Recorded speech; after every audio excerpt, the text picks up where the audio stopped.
Hey there, friends. This is that special time once again. You know what time it is. It's time for another Icarian episode of V8 Radio, Kevin. Icarian. Yeah. What the heck does that mean? Icarian means excessively ambitious. Oh, well, yeah, that's it. And that is this show to a T. That's it. I'm your host, Kevin Icarian Oeste here on V8 Radio, joined by our esteemed co-host, Mr. Mike Icarian Q-Ball Clarke.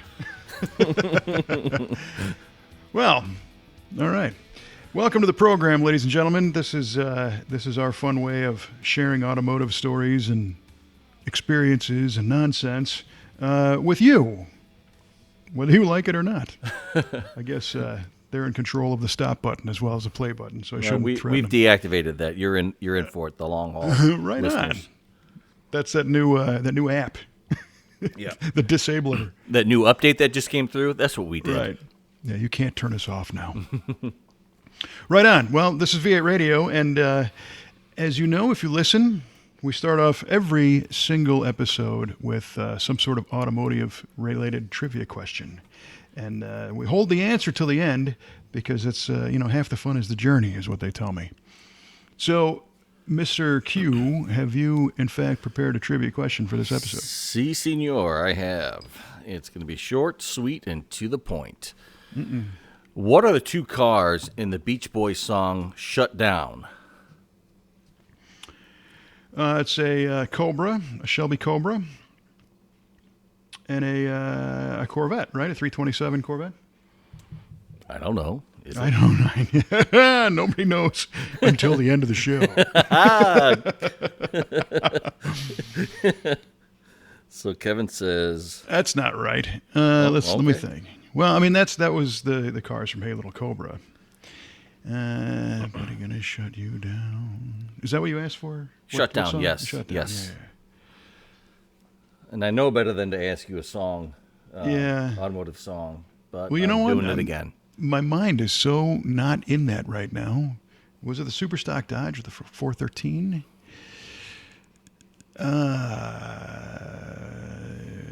And the Dodge. Well, let's see. That came out in like 66. That's not the bonus. I know.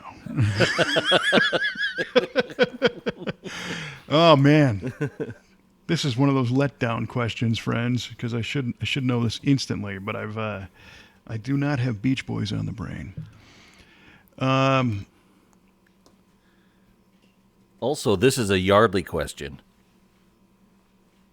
A Just- Yardley fed question. Oh, of course it was. Yeah, Yep. thanks, Yards. Appreciate that. Our listener Yardley feeds us questions, but also runs the stats for our win and loss columns. And I think he was noticing that the stats are a little bit skewed in one way, so he fed you this question to trip me up, and it's working right now. So That's thank exactly you for that. what he did. Yeah, I know. See, I've known this guy for like 20 years. You don't Is know that right? I've known Mr. Yardley longer than that, since I think 1998 or so, when I Wow. wrote a magazine article on how to rebuild the suspension on a Buick Riviera. And he was a reader at the time and read it, and I think Send he you emailed corrections? me. No, he emailed me saying, hey, cool car, because it was a 69 that I had and at the time, and he has a 69, and we just kind of were emailing. Back in those days, that's the only way to communicate was telephone or email or Right. snail mail.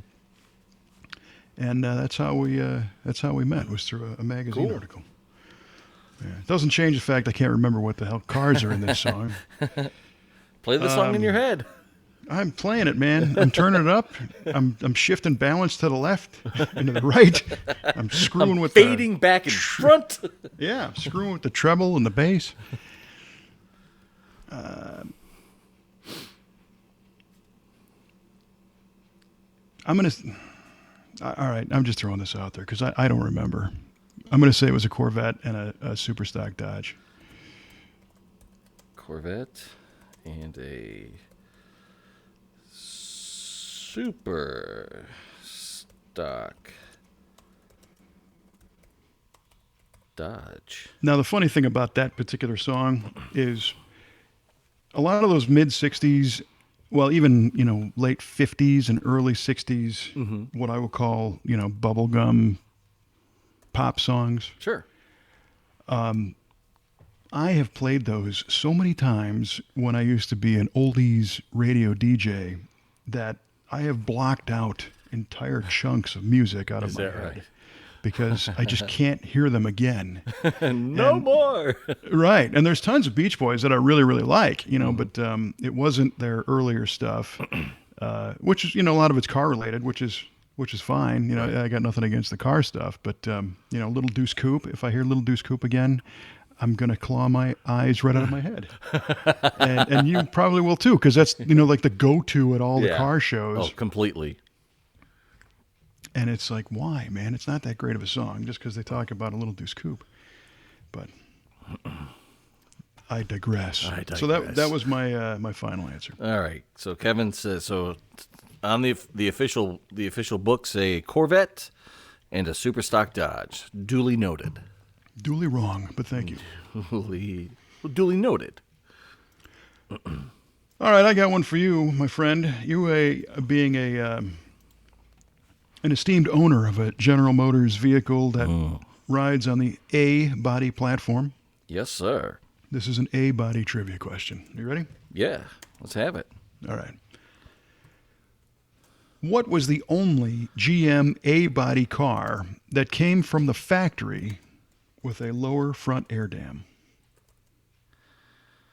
Some would call it a spoiler. The only A-body car that came with a front spoiler or front From air the dam. factory. From the factory. That's right, the less. plant, if you will. The plant. Okay, so let's see here. We have Buddy gonna shut you down. Oh man, got me with my own question. That's right, I got it wrong. Let's see here. So we have an A-body platform. We have your Olds Cutlass, which would be also a 442. You got your Le Mans GTO. You got your Malibu Chevelle. What am I missing? Buick Olds.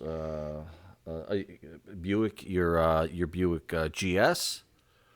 Or a Regal.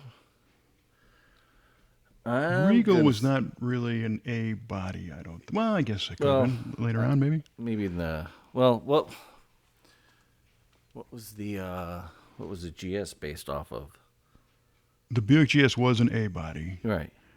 but the Regal didn't come out until like 75 or okay. 6. All So right. it was later.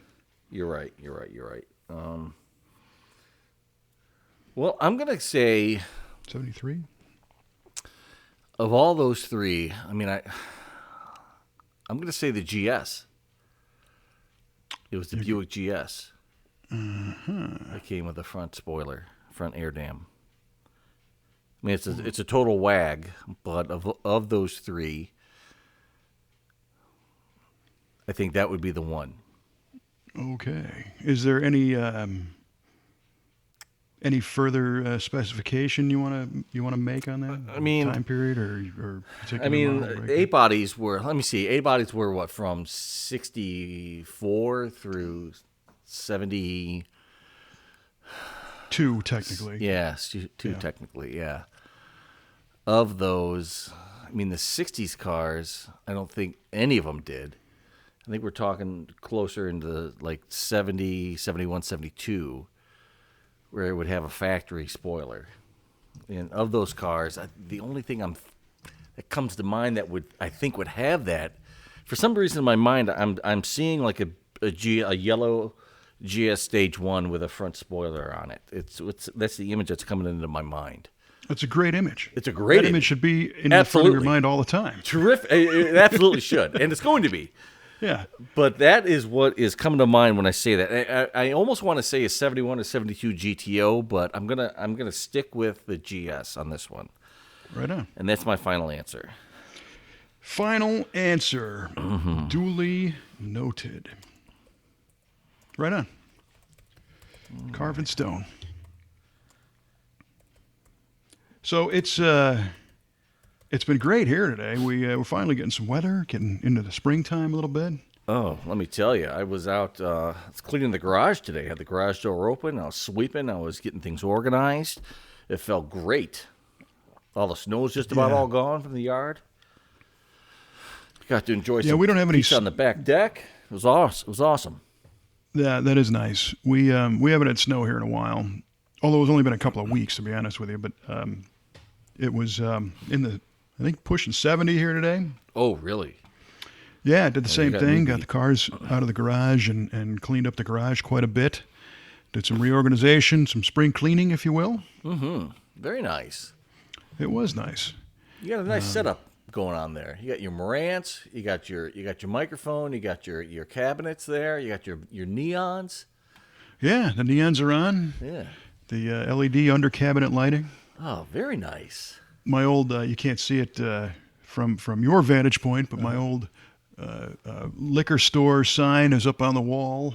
Right on. That, picked up at the pawn shop that time. It's it's about 12 inches high and 2.5 feet wide, and it's one of these signs that you can change the letters on when you go to the checkout counter, and it would, or at the refrigeration case where you're going to buy cold beer, and it would have, all the different beers listed with the, case price and the 12 pack price. And this thing dates back to the 70s. And were you with me that day when I got it, or is that the thing you got at the pawn shop? Yeah. Yeah, absolutely. Yeah, Paul and I were there. Yeah, that's right. Yeah, we came down to help you celebrate your birthday, and we went to a pawn shop. That's which right. No finer way to celebrate. Oh, I agree. Yeah. Well, so you could buy this old, liquor store sign that actually worked, and the fun thing is the letters, they had them like pre-printed for such famous beers as Narragansett and Blitz and Lucky and Schlitz and Olympia and Red, White, and Blue. So those are all up on the wall. So. All the big players from the 70s. Oh, yeah. Of course, old style, which is... Yes, sir. Yeah. So, it was nice to get out in the garage and get the lights on and get the work surface cleaned off. And I've been kind of going from project to project out here, with the ability to have the heat on. So these past, 2 weeks or so, been doing a lot of art projects. So that stuff was all out. So it's time to put the tools away, so I can start fresh again and move on. Nice. You've been busy with some renderings you've been making. Yeah, right. So last time we talked briefly about the Cadzilla image, and I said I wanted to move into the alcohol-based markers instead of the water-based, and made that happen. They showed up in the mail right before Kelly and I went out of town to California, so I didn't get a chance to play with them that day. I wanted to, like anything fun that comes in the mail.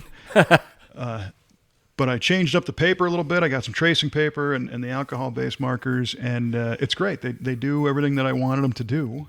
I was having some problems with, visible brush strokes and being able to blend colors. And now with those markers in the right paper, the possibilities are opening up quite a bit. So within a 24-hour period, I did a rendering of our family's old 79 Dodge Maxi van conversion van with the custom paint that had so great 9 million fades on it, and a mural of Colorado on the side and the whole thing.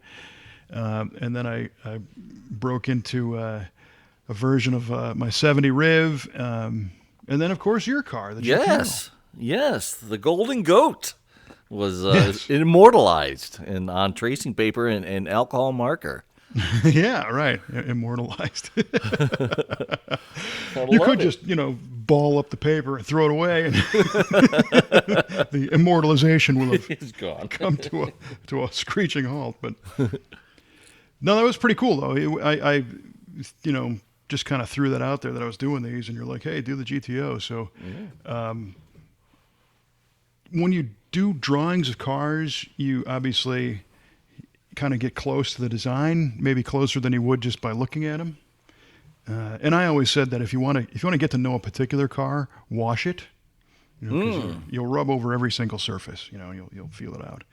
In fact, I've actually told people when they're going to go buy a car to ask the person if you can take it to a hand wash, and Oh yeah.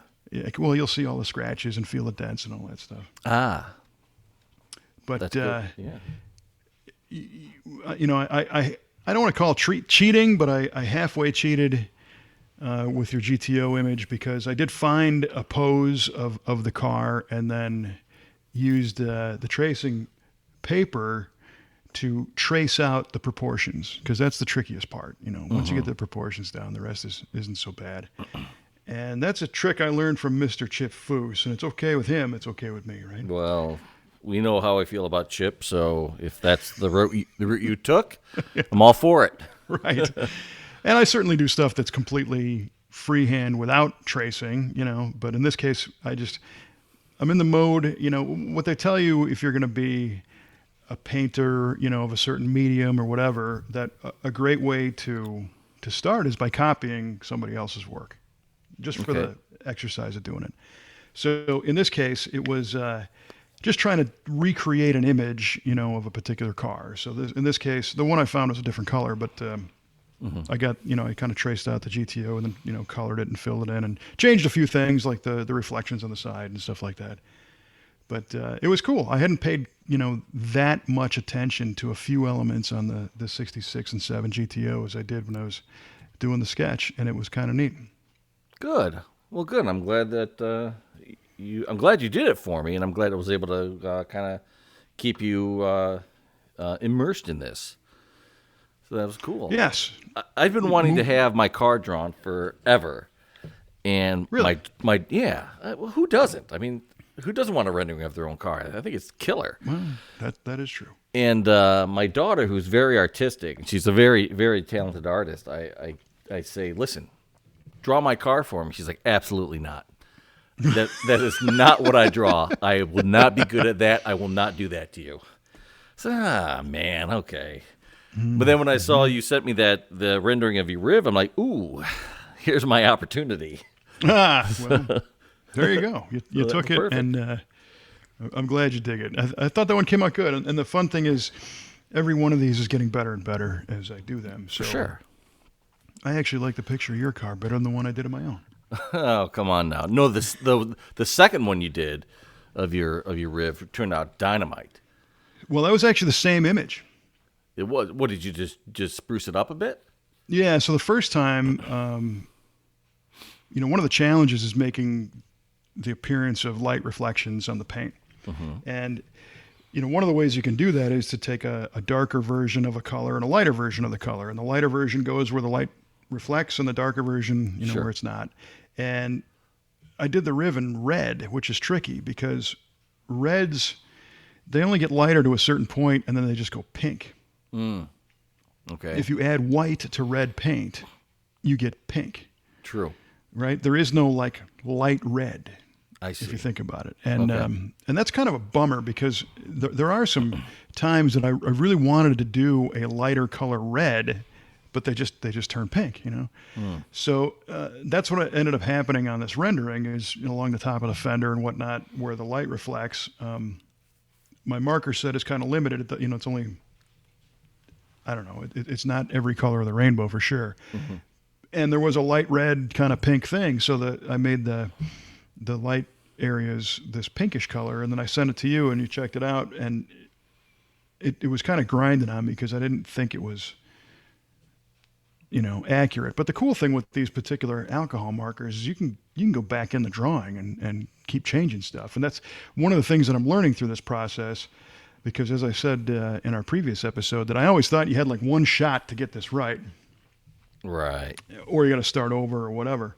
And in this case, this is purely a learning experience. So I thought, well, what happens if the thing's been done for, you know, in this case it was overnight, I guess, and let's just try. So I went back in and laid some darker colors over the pink stuff, and it worked. You know, it came out more realistic looking, I thought, and pretty vivid. So yeah, so that was the same picture.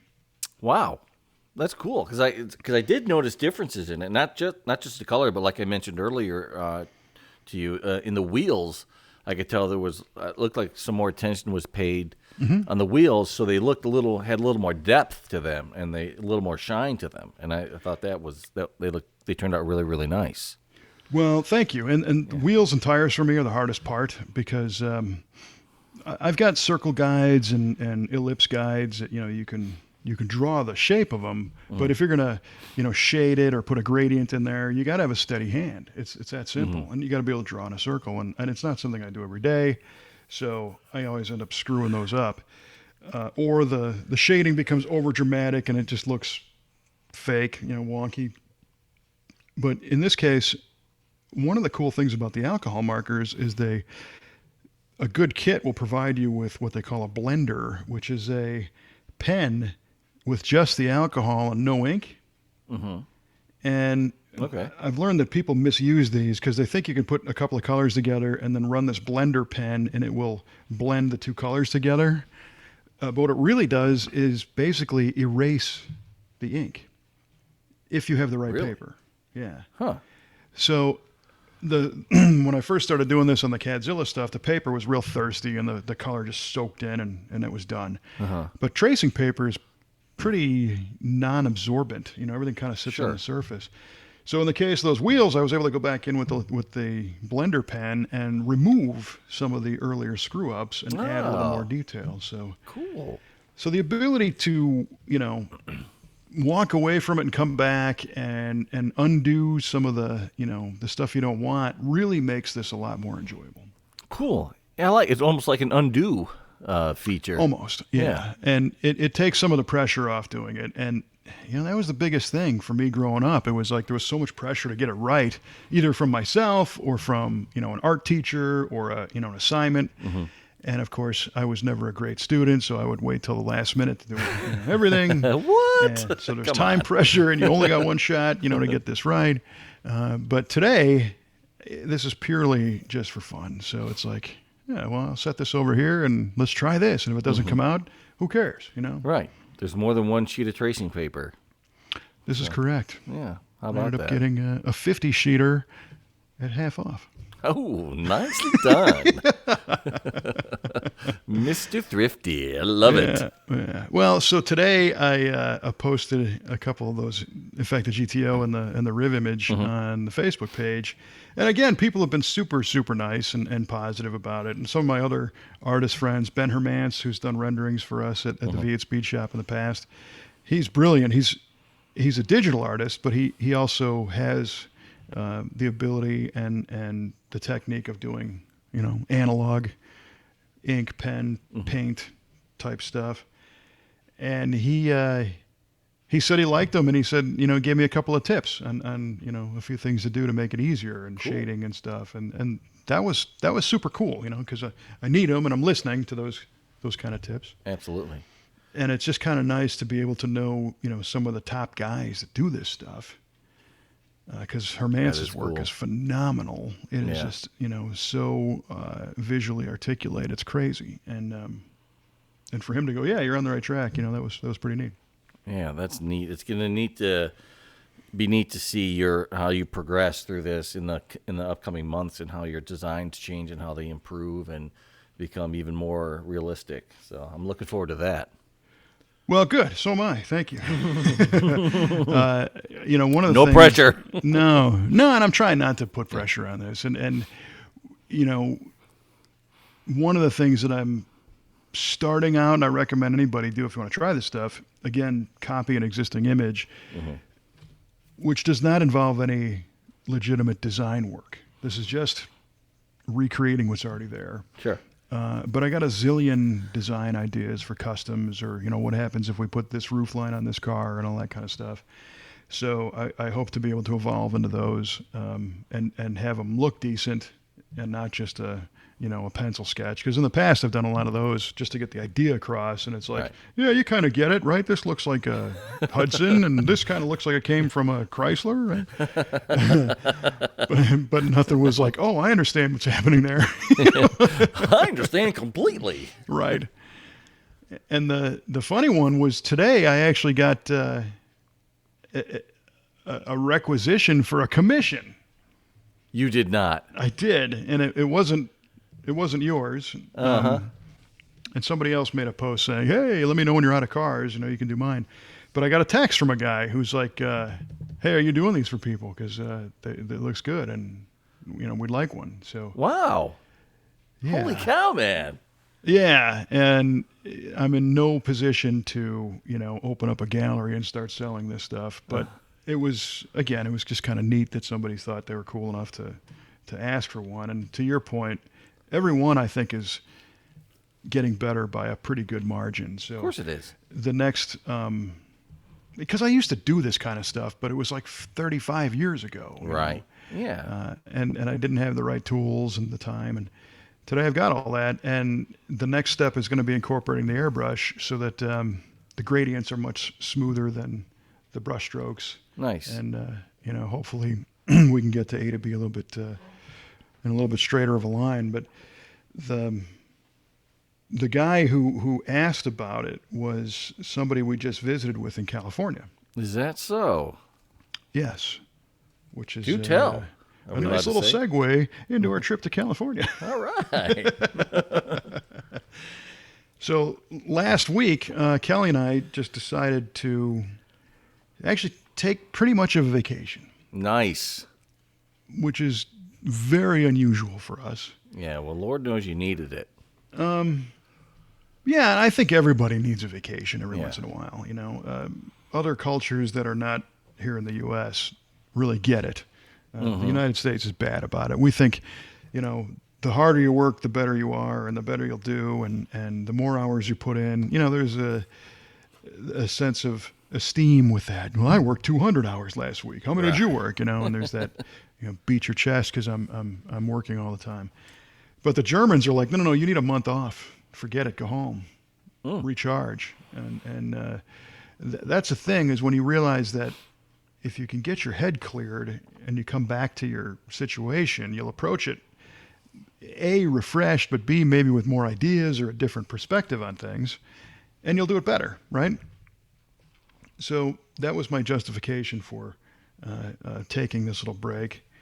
Plus, last year sucked for everybody, and travel's Right. opening up and all that. So Kelly and I used to live in Southern Cal, and we thought, hey, let's go back out and see some friends and hang out and enjoy some nice weather and whatnot. And it was a wonderful trip. Good. It Good. was so I'm awesome. glad. Yeah.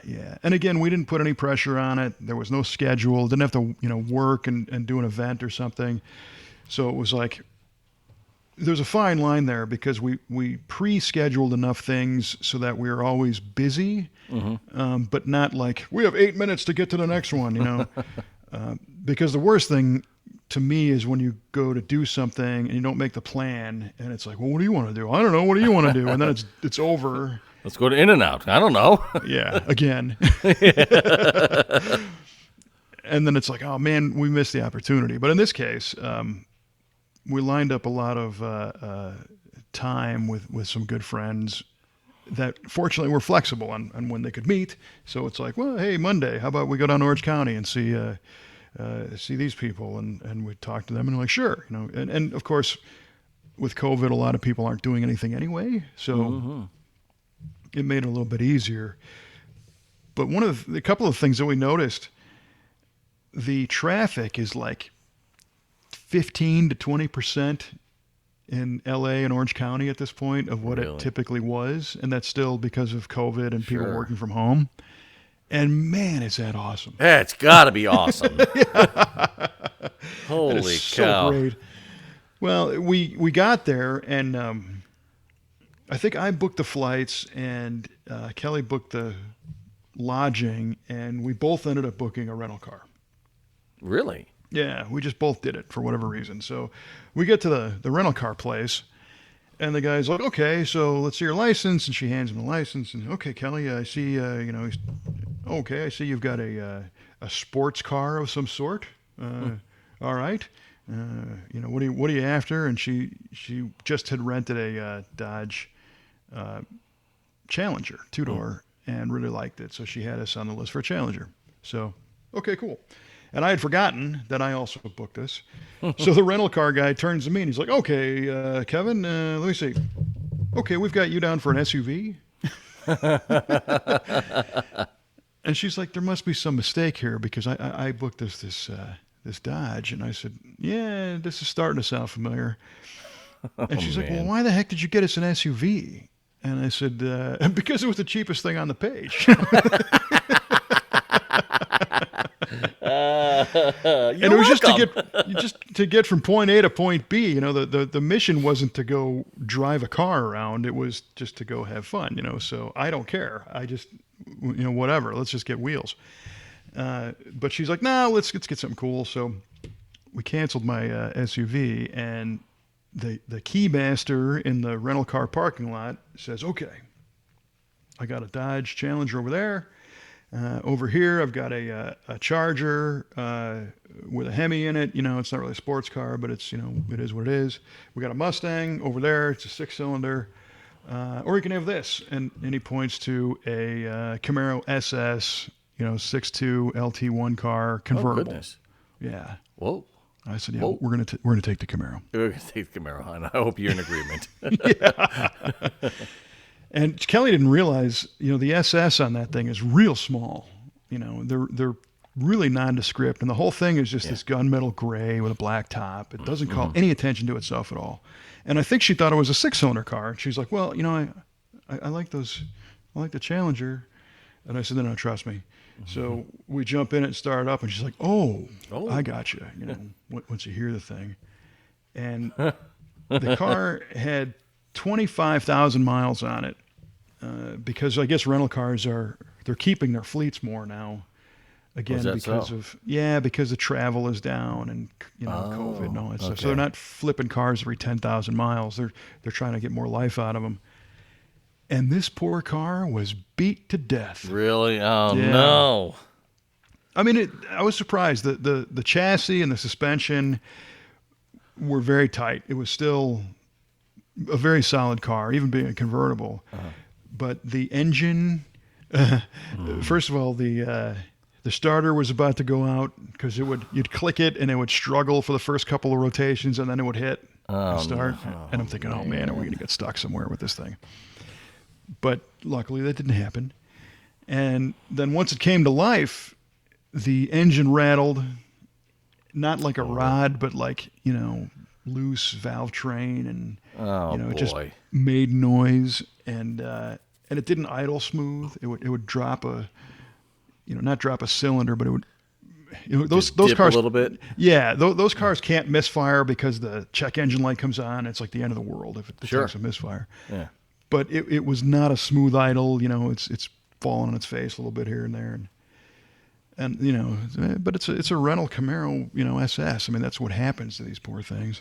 Yeah, it probably lives its life at 6,500 RPM. Oh yeah. It's all been day. Yep, ridden hard. So overall, it was a great car.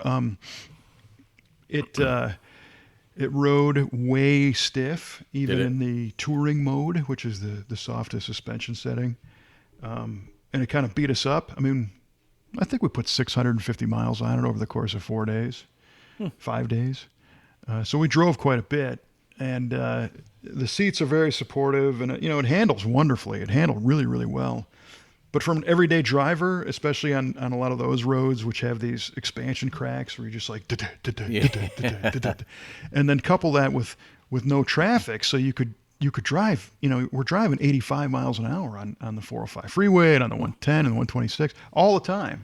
There was just no going slow. So it kind of beat us up pretty well. Did it? But I'm not complaining. We had a great time with the car, and it got decent fuel economy and a lot of good features. Thank God they put a backup camera in those things from the factory finally.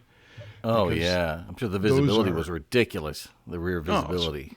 Yeah, it was horrible, especially in the coupe that had the big sail panels and small rear window. So that's better now. So it was cool, and it's fun to be able to rent something and try it on.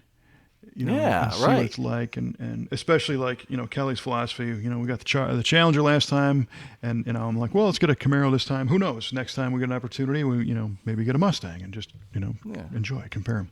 Cool. Man. So it was cool. 85 miles an hour in Southern California freeways, that's like a fairy tale. Yeah, and you can do it even when in the before times. Tell me what it was like in the before times, Kevin. Exactly. But you'd only do it for a stretch of like 2 miles. Is that right? And then it was everybody on the brakes. And they've got the carpool lanes out there, the high occupancy lanes. So that made it better. You cut over in the carpool lane, and that's usually not stopping as much. But this time, man, is we made it back from Santa Paula, California, which is basically almost Santa Barbara, all the way down to Redondo Beach in like just over an hour.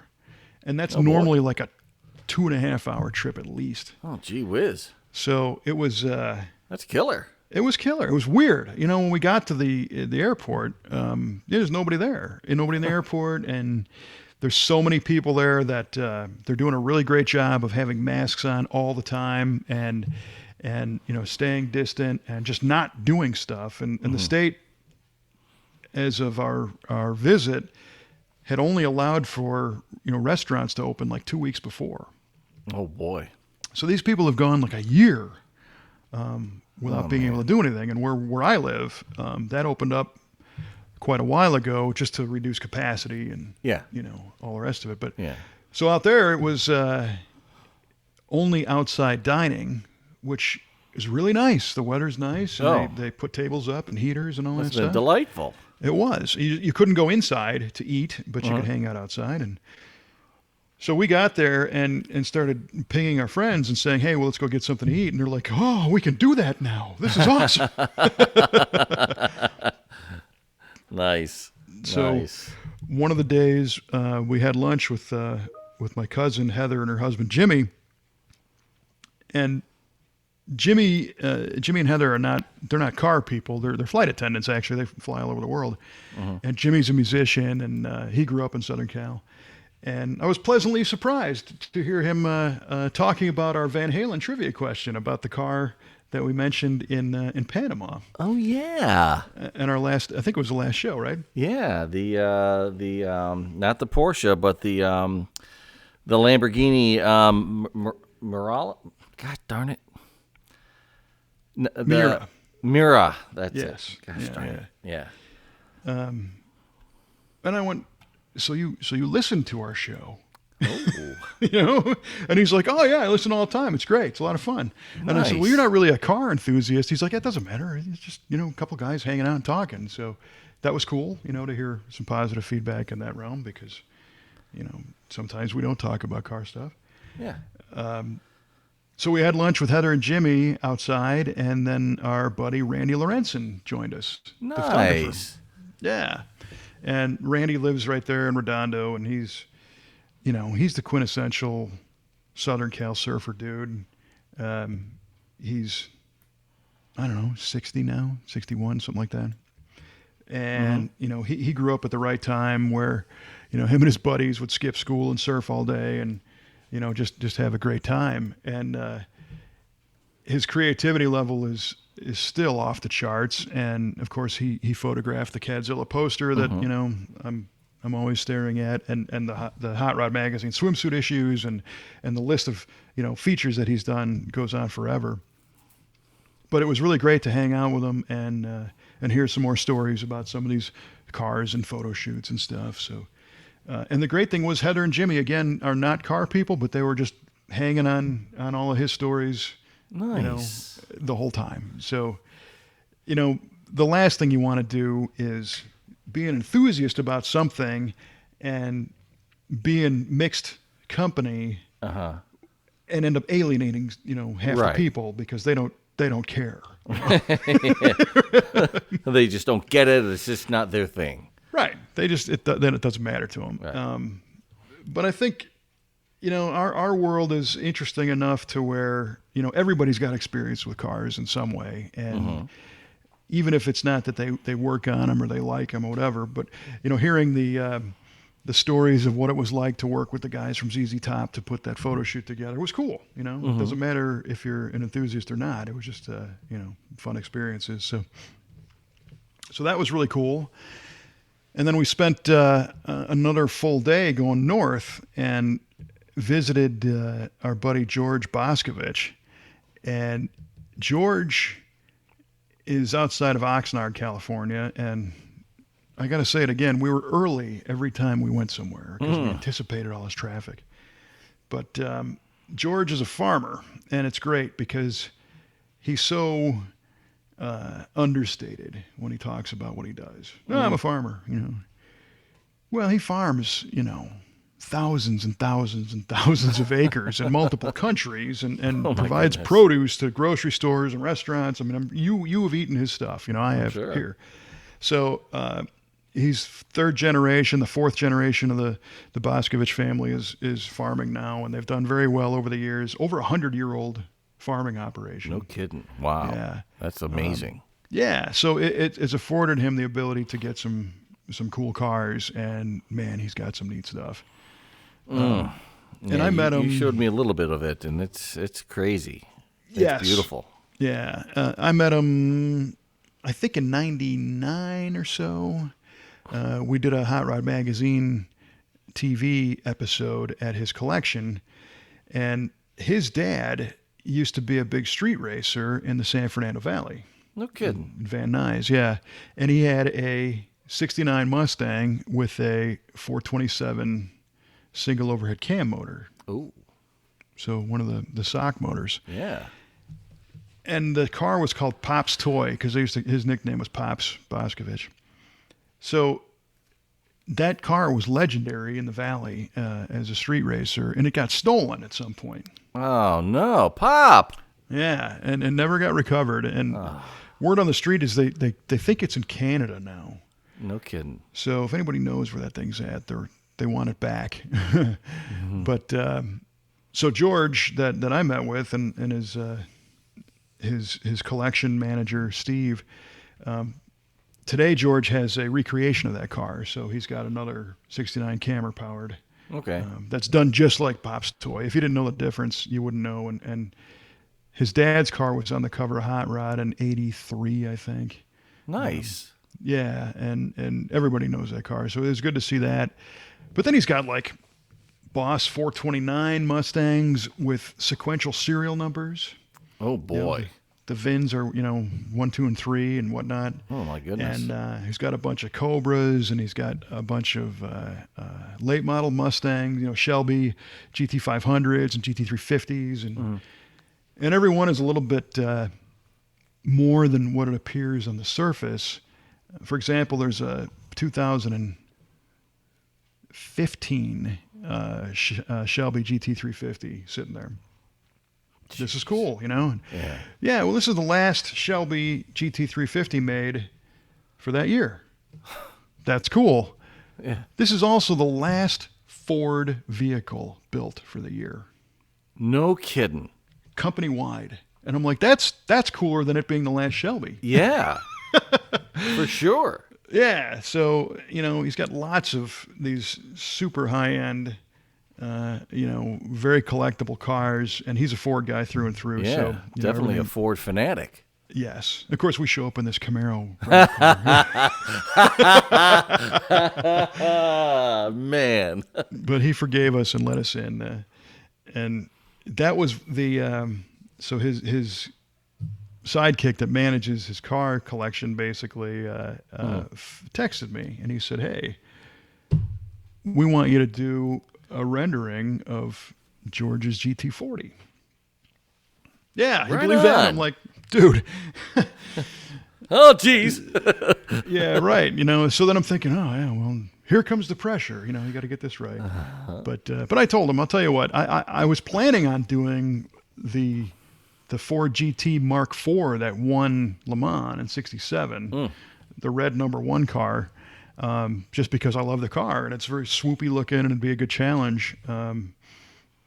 So I'll do the late model GT for George, and if they like it, they can have it. If not, then we'll throw it away, whatever. So that's my way of keeping the pressure off everything. And oh yeah, no pressure at all. Enjoying the process. And it was cool when we got up there because Kelly had never been to Boskovich Farms, but she grew up on a farm. She's a farm girl through and through. And I knew that her and George would hit it off. So George and I are standing there, and Steve's there, and Miles Cook, who's a former magazine guy, was at CarCraft and Mustang and Fords and a lot of magazines. He's helping those guys with a Galaxy project, a 64. And Steve and Miles and I are looking at the cars, and George is like, you guys look at cars. Kelly and I are going to go in the house, get some coffee, and talk about farming. So, nice. Yeah, and she had all these questions as we were driving up there because we're going through a lot of his farmland, you know, and other farmland as we get there. And a lot of people think Southern California is nothing but, you know, pavement. Right. But you get, you know, a half an hour north of the city, and there's some really, really great farmland up there. So she kept asking me, well, what do you think that is? You know, I don't know. I'm not a farmer. It's green. It's growing. That's all I can tell you. It's not corn. I know that. It is definitely not corn. So she made a list of all these things, and I said, you can ask George. You know, he knows. So she's like, hey, George, as we were driving up, we saw this little field over here, and it had green things growing that were like 2 feet high with this type of leaf. And he's like, yeah, those are artichokes. I'm like, wow, you know. Artichokes, and where I live, artichokes don't grow. Nope. I've never seen an artichoke plant in my life, you know. Nope, me either. I put them in my salad. That's all I can tell you. So the two of them had a great time, you know, chatting about all this stuff. So that was cool. And George collects old tractors. So nice. He's got the same style of tractors that he learned how to drive on, you know, these old Ford ends and stuff. And he's got his very first car. It's a 50 Ford that his grandfather gave him. And he's had it restored, and it's sitting there. That's amazing. It is. But one of the neatest stories is I think George was in the Army, and he was in Korea.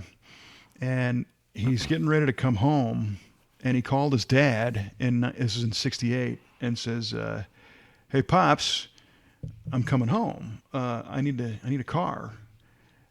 Can you go down to the Ford dealer and pick me up a 427 Fairlane? And, you know, of course, I'm thinking in my head what my dad would have said to me. There would have been a letter F in there somewhere. A few of them, you know. How about I don't even pick you up? So his dad said, let me see what I can do. And he calls around. He finds out that the Fairlanes with the 427s were done in 66. In 67, there was nothing, you couldn't buy a 427 and anything at that point.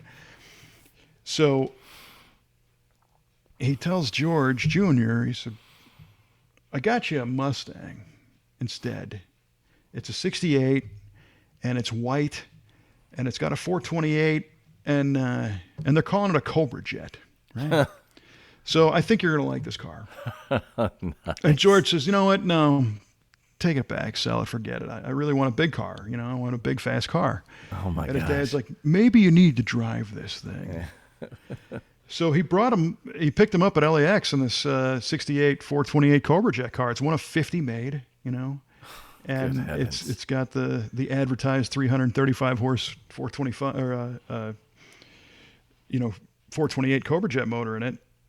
And George ends up loving the car, and he drives it for a year or so, and it's super fast, and he's, you know, allegedly street racing, and you know, in Canada or something. Right. Yeah. It's legal. He was in Mexico. Right. Yeah, at one of his farms. And but he gets the itch because the 69 Mustang was coming out, and it had this mythical 429 Boss motor in it. Oh. So he ends up selling the 428 car and bought a white 69 Boss 429 that he still has today. That blows my mind. Oh yeah, he's been able to keep the car the whole time. So I said, do you know what happened to the Cobra Jet? And he said, oh man, I really wish I had that car back. He said, I sold it to my buddy, and he still has it.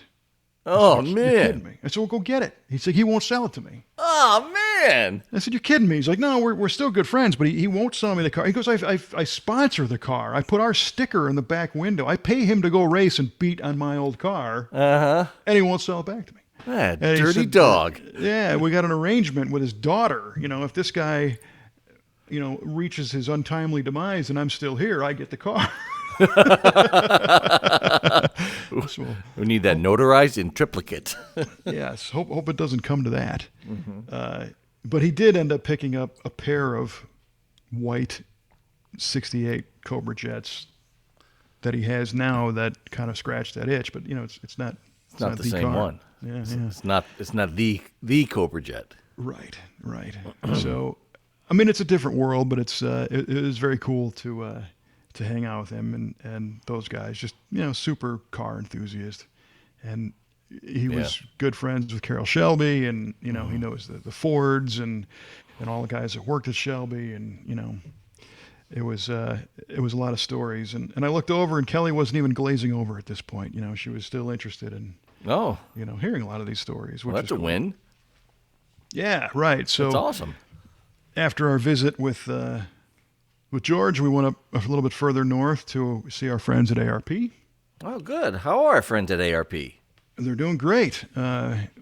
Chris Raschke gave us a kind of a quick tour of some of the newer things they're working on. One of the things that's so fascinating about ARP is they make fasteners, nuts and bolts, and hardware for racing and for high performance applications. But they use a lot of old world manufacturing philosophy, if you will. Okay. So they're manufacturing, everything is made in the U.S. and basically right there in Santa Paula and Ventura County and Ventura, California. And rather than figuring out the way to make the most fasteners as cheaply as possible and just bang them out, they're using machines. Some of them date back to like World War II. Wow. These are, so if you envision a bolt, right? You get a threaded bolt. You go to the hardware store, you buy a bolt, and the end of it is a little bit rough, and then you got the threads and the head and whatnot.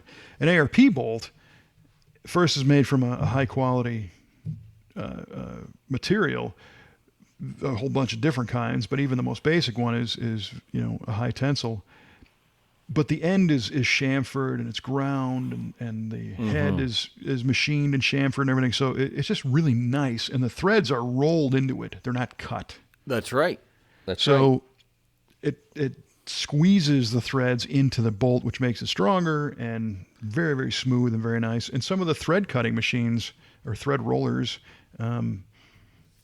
they go back, decades and decades and decades, and they find these machines and restore them and modify them to accept computer controls. But Wow. the basic, body of the machine, in some cases dates back, decades and decades and decades. So it's really cool to see that kind of old world, again, attention to detail and philosophy with modern products, modern output. Yeah. I'm fortunate enough that this GTO engine is chock full of ARP fasteners. And the main studs, out of the other fasteners for the intake and the water pump, timing cover, and fuel pump, and all the other accessories are all ARP stuff. So it's good That's stuff. great. Yeah. It is good stuff. And people ask me all the time, do you really need that? Do you really need these, expensive bolts? And what I tell them is, like in your case, your engine block dates back to 66, right? 68. 68. 68 block. That's been around a long time. Yes, it certainly has. And the rod bolts have been subjected to their, stresses for years and years and years. So yeah, they're not. It's not like they're breaking, but they've had it. Right. Yeah. It's cheap insurance to put all new stuff. I mean, I got new head bolts. I mean, the head bolts I had were perfectly fine, but they're 50 years old, 50 something Right. years old. And heat cycled a million times. Exactly. And Yeah. you know what? Let's just put new head bolts in there. Right. It's And worth it. you can use their modern thread lubricant, which ensures that they all torque evenly, and everything's real nice. So it was cool to buzz through there. Every time we get out that way, I like to tour the plant and see what's up. They're catching up. They've been behind again thanks to COVID. I think they had at one point over 30% of their staff was out. Oh boy. I don't think they shut down during the COVID thing, but they're catching up, which is Production good. was a little bit low. Yeah, and they've got orders and orders, for tons and tons of stuff, and a popular their number one seller right now. It's a good trivia question. What do you think the number one selling ARP fastener is right now?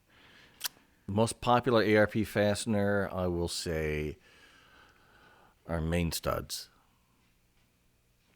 Incorrect. Of course. Yeah. And why would I be correct? Well, it used to be diesel head studs. Oh, really? Yeah, for the Ford diesel truck motors and Chevy Duramaxes. And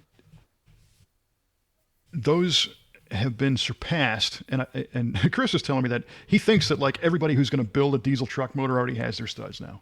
They made really? so many of them and everybody bought them, so the market kind of plateaued for them. But LS crank pulley bolts Really? and flat, the harmonic balancer bolt, that's the number one product right now. Interesting. It was interesting.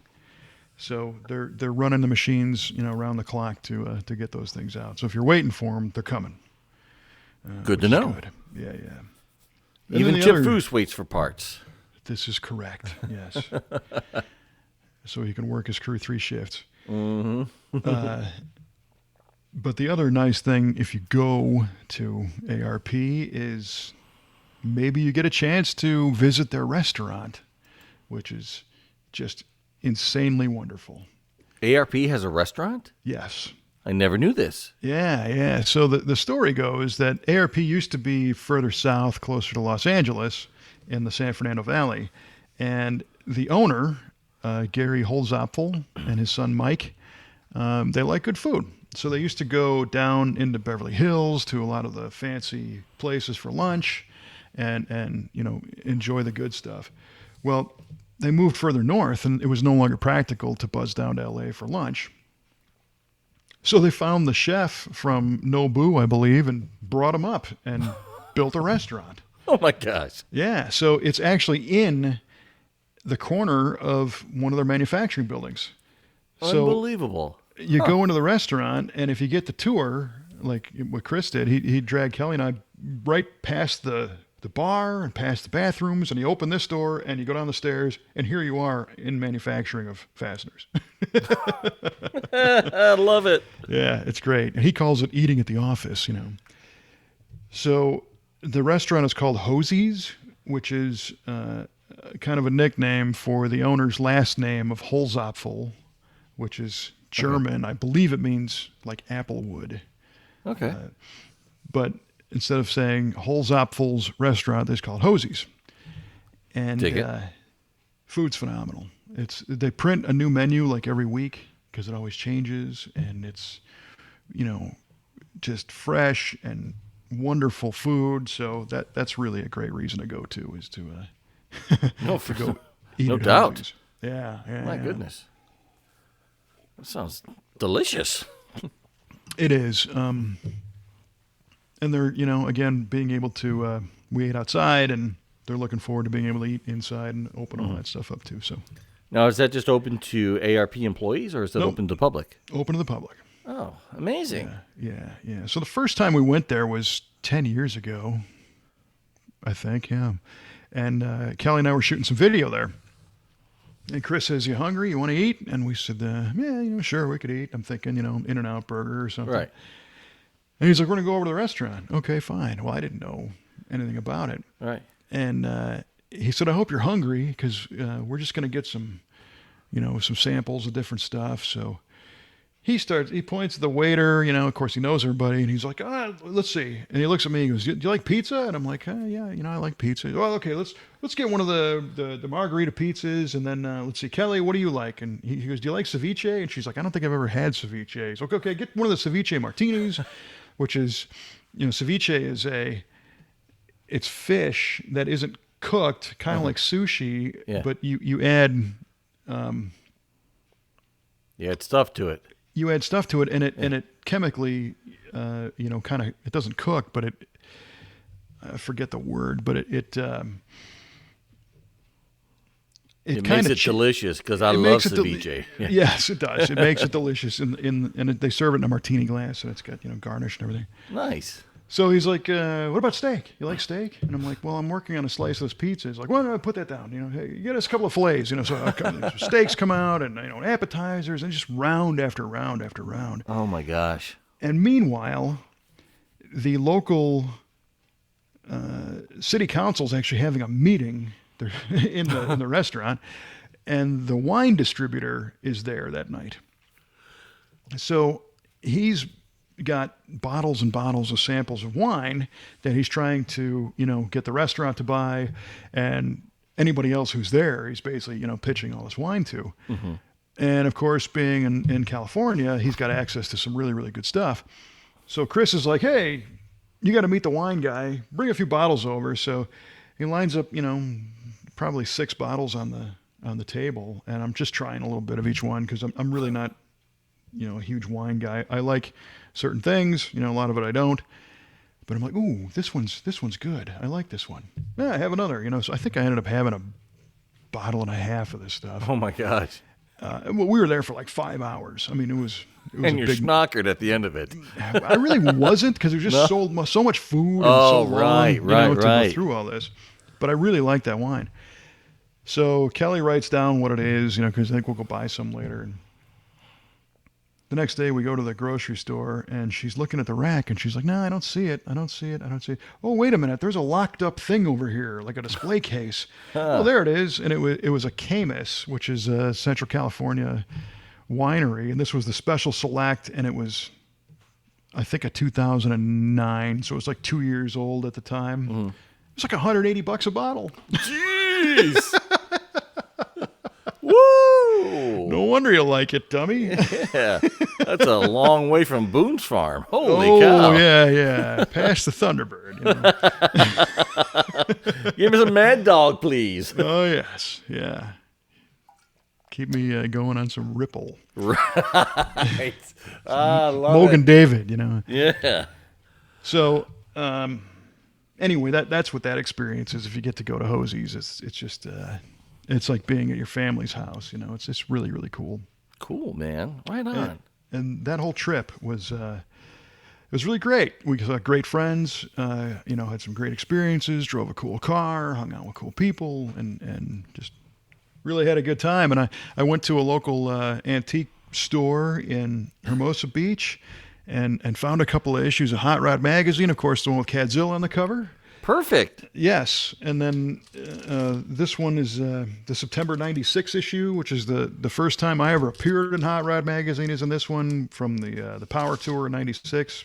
That's awesome. And I are in that one with Gray Baskerville signing his Cavalier. And the Power Turd. That's it.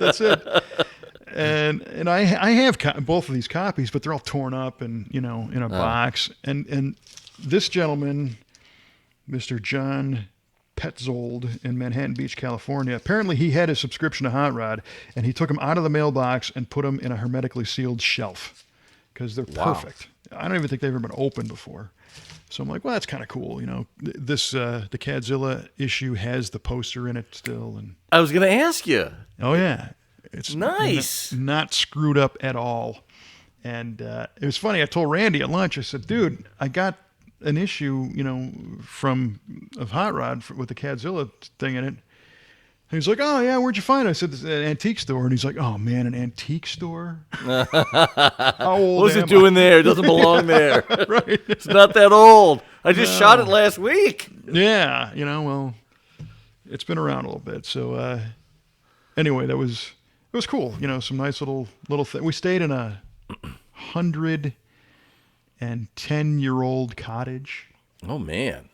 It's so there's a house in Redondo Beach. It's a few blocks off the beach and kind of away from all the madness of the city.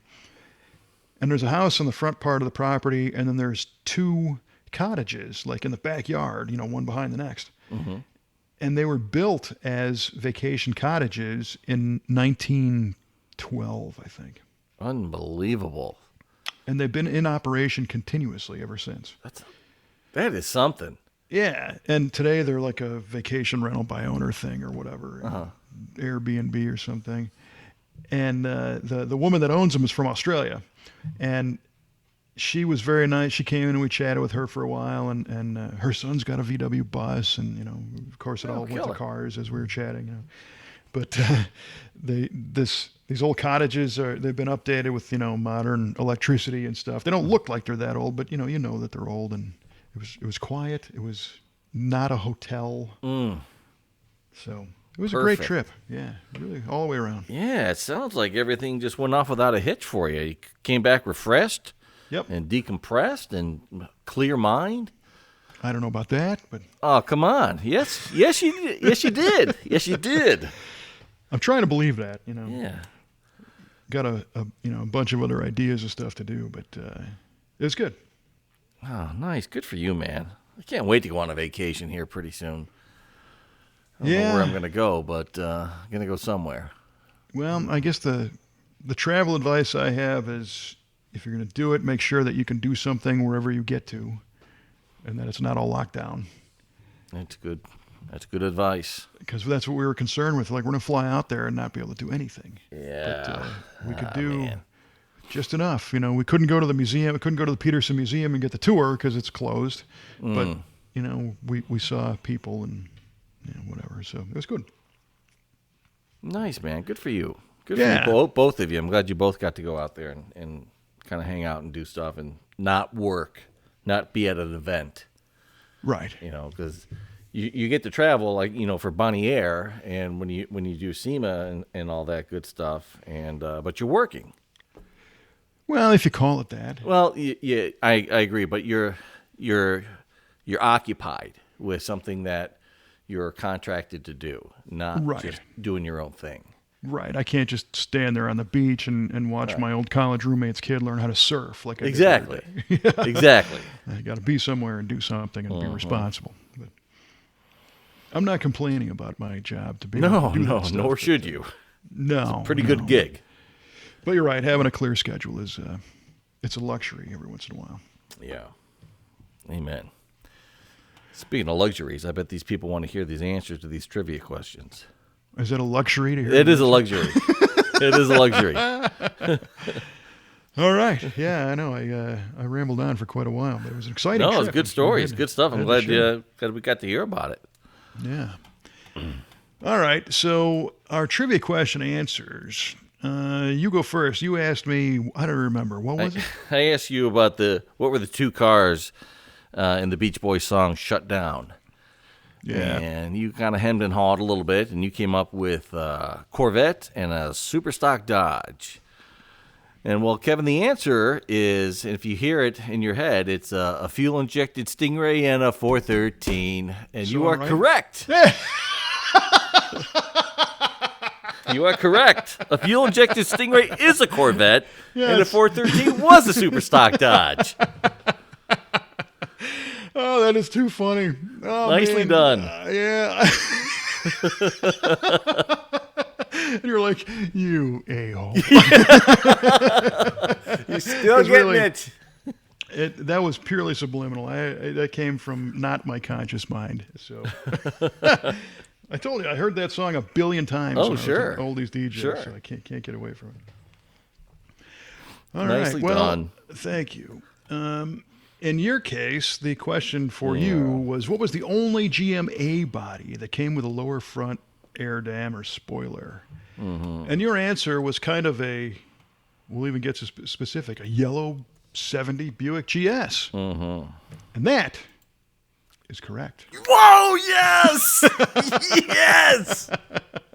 Yes! Yeah, specifically the GSX, which was yellow. And it had this lower, it's a real deep scoop thing next time you see one. It's a pretty deep chin spoiler. And recently I was looking at a picture of that car and I went, yeah, that's just such a natural for that lower spoiler. Right?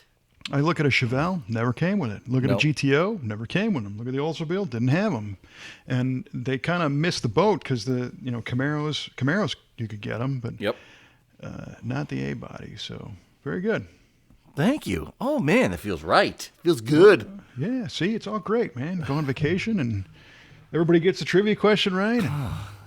Everybody wins. Everybody gets a trophy today. That's right. Nice weather. I can see how clean your garage is in the background. Oh, yeah. Thank you. Yeah, I don't have a pile of crap piled up on the car.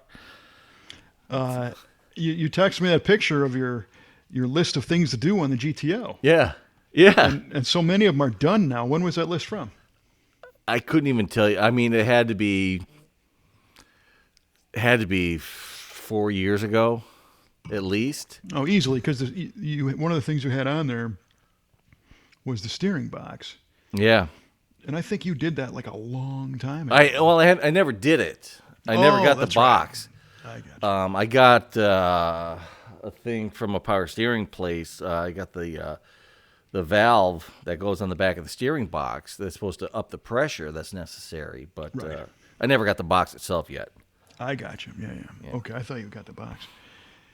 Well, that's good. It's great to be able to find those old lists and see that, you knocked a bunch of that stuff off. Yeah, it was pretty cool. I was like, holy cow, I actually got some of this accomplished.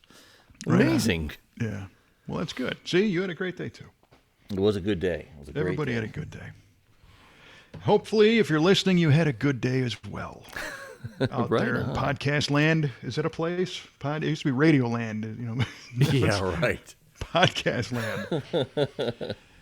All right. Okay. We hear you. We'll wrap it up. So thank you for tuning in to this Podcast Land of V8 Radio. It's been a lot of fun. If you like this kind of stuff, feel free to click that subscribe button wherever you're listening.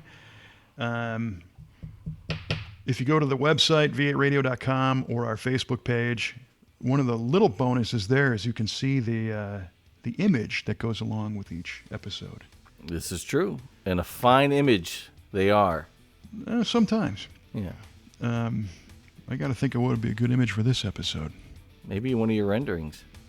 Oh, there you go. That's a good idea. Hey, how about that? You must have been listening. My mind was going to be a picture of the beach I shot. So you'll have to go to the website to find out. It's like the trivia question. Mm-hmm. All right. Well, thanks for tuning in. We appreciate it. And hopefully our next episode is just as happy and fun as this one. And for V8 Radio, I'm Kevin Oeste, and that's Mike Clarke. And we're reminding you to keep as much of the rubber on the ground as you can, even if it's all going up in smoke. See you next time.